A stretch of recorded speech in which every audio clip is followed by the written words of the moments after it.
Hey, what's up, guys? So I wanted to make this video to discuss with you the word terrorist and to tell you why I have an issue with it. So over the last 20 years especially, that word has been very, very frequently used, especially in the political scene.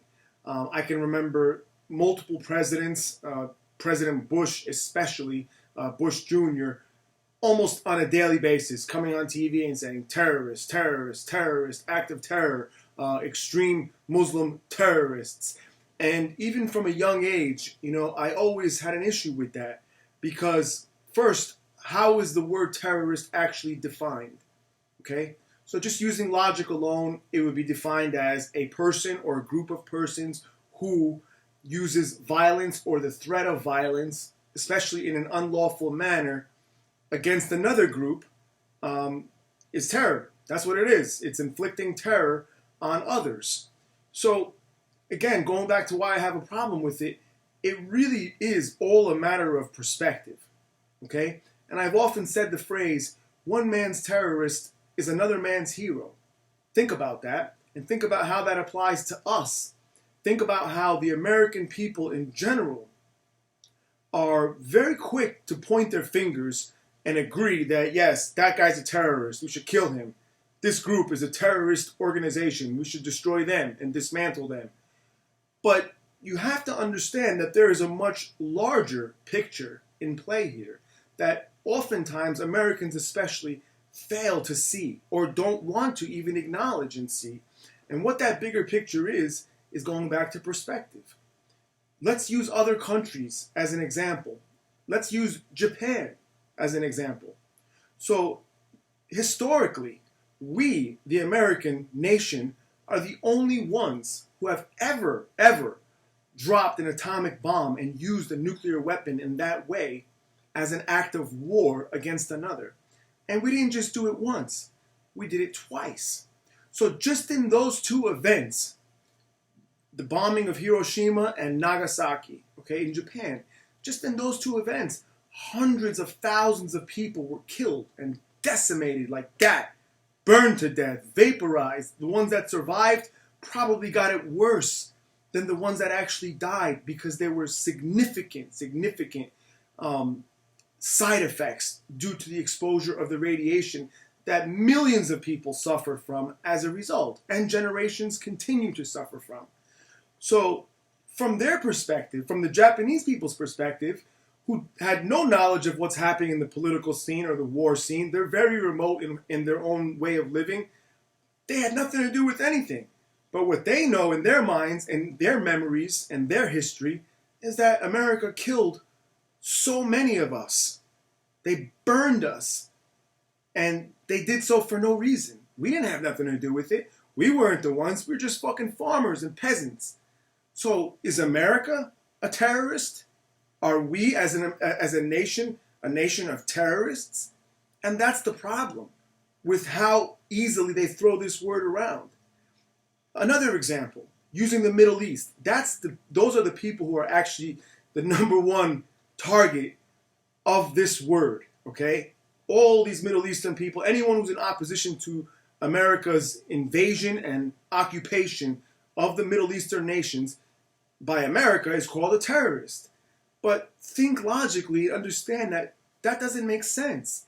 If I were an Iraqi, let's say, I was an Iraqi and 10 years ago, my whole entire family was wiped out and killed by American soldiers.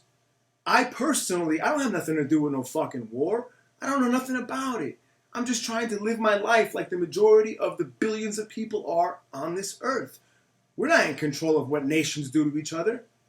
But what I do know, what actually happened, what's a fact, is that the Americans killed my entire family.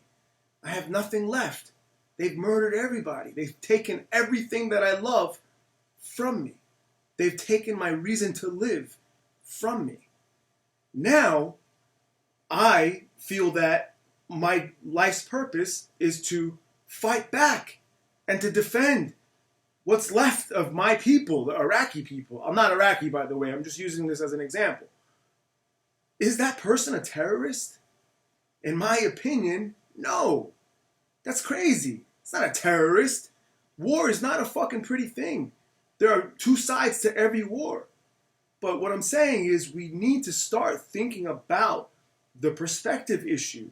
I find it very unfortunate that Americans in particular seem to be very uninformed and very unempathetic towards other people, not willing to think for a second that if they were in those shoes, the person who they're calling the terrorist, if they had to switch places with them, what would they do?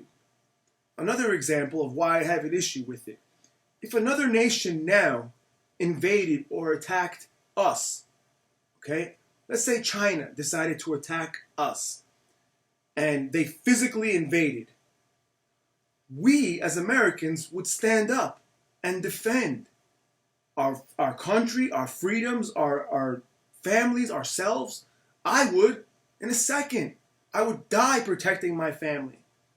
But according to how the United States applies that word terrorist, the Chinese would be able to do the same to us, and we would be terrorists.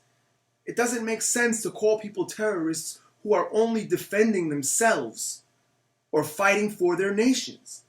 Every person has a right to fight and defend themselves, their family, their livelihood, and their nation. So I think that we need to really start addressing this and realizing that it's just a political word. It's bullshit. It doesn't make sense. And the problem with it, to sum up, is that by the definition that the United States uses, okay, by the criteria that it uses for one to qualify as a terrorist, we, the Americans, are the biggest fucking terrorists in the entire world. We have more blood on our hands than any other single nation. So I know a lot of you guys may have an issue with this. A lot of you may not have ever even given it thought to this extent.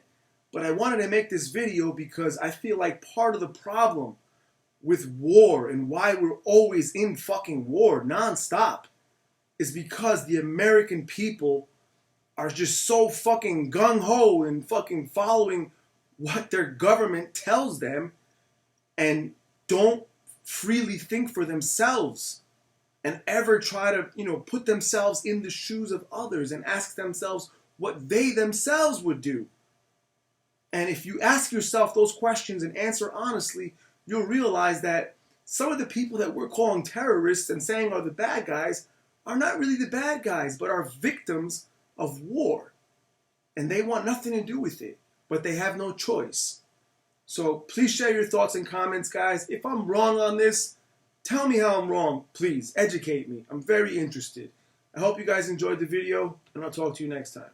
Thanks.